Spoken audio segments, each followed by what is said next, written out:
नमस्कार, विंध्या टाइम्स में आप सभी का स्वागत है। मध्य प्रदेश में राज्यसभा के लिए फिर घमासान शुरू होने वाला है।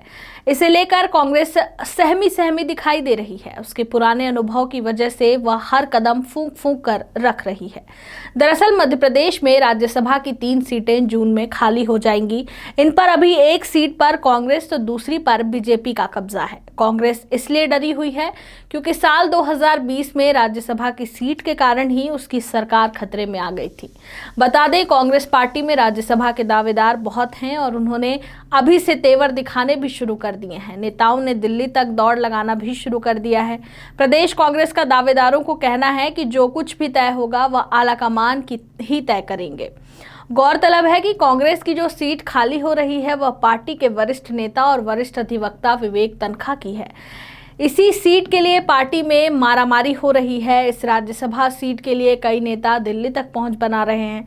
ऐसी परिस्थिति में कांग्रेस की मुश्किलें और बढ़ गई हैं। हालांकि कहा तो यहां तक जा रहा है कि कुछ नेता यह चाहते हैं कि विवेक तन्खा को ही फिर से राज्यसभा भेजा जाए। दूसरी ओर मनमोहन सिंह की सरकार में केंद्रीय मंत्री रहे अरुण यादव भी इस सीट पर नजर रखे हुए हैं।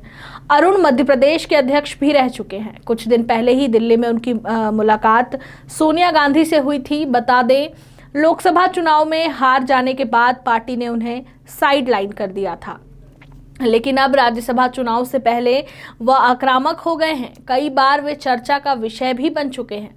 उनके तेवर ऐसे हो गए हैं कि प्रदेश कांग्रेस और डर गई है। मध्य प्रदेश में 2018 के विधानसभा चुनाव के बाद कांग्रेस की सरकार बनी, लेकिन ये कमलनाथ सरकार 15 महीने बाद ही गिर गई। माना जाता है कि इसके पीछे की मुख्य और सबसे बड़ी वजह राज्यसभा चुनाव ही था। उस वक्त 2 सीटें कांग्रेस के पास थीं। इनमें से एक सीट से ज्योतिरादित्य सिंधिया राज्यसभा जाना चाहते थे, लेकिन कांग्रेस ने उनसे ज्यादा महत्व दिग्विजय सिंह को दिया। इसके बाद सिंधिया ने न केवल बगावत की बल्कि सरकार ही गिरा दी। इसलिए अब कांग्रेस फूंक फूंक कर कदम रख रही है। मध्य प्रदेश में विधानसभा की 230 सीट है। इनमें बीजेपी के 127 और कांग्रेस के 96 विधायक हैं। बीएसपी के 2, सपा के 1 और 4 निर्दलीय विधायक हैं। राज्यसभा की 3 सीटों के लिए वोटिंग होगी और 58 वोट से कोई भी पार्टी 1 सीट हासिल कर लेगी। चूंकि बीजेपी के विधायकों की संख्या ज्यादा है, इसलिए उसके पास 2 सीटें हो जाएंगी। दूसरी ओर कांग्रेस अगर निर्दलीय और दूसरे दलों की मदद भी लेती है तो 1 सीट से ज्यादा नहीं जीत सकती। Central academy primary school Deendayal Dham colony Padhra invites admission for session 2022-23 from nursery to class 7th.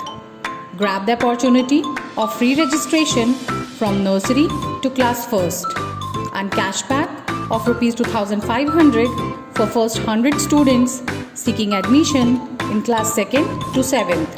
Brought to you by Little Hands. For further information, contact our office during school hours. The earlier you start working, the earlier you'll get result.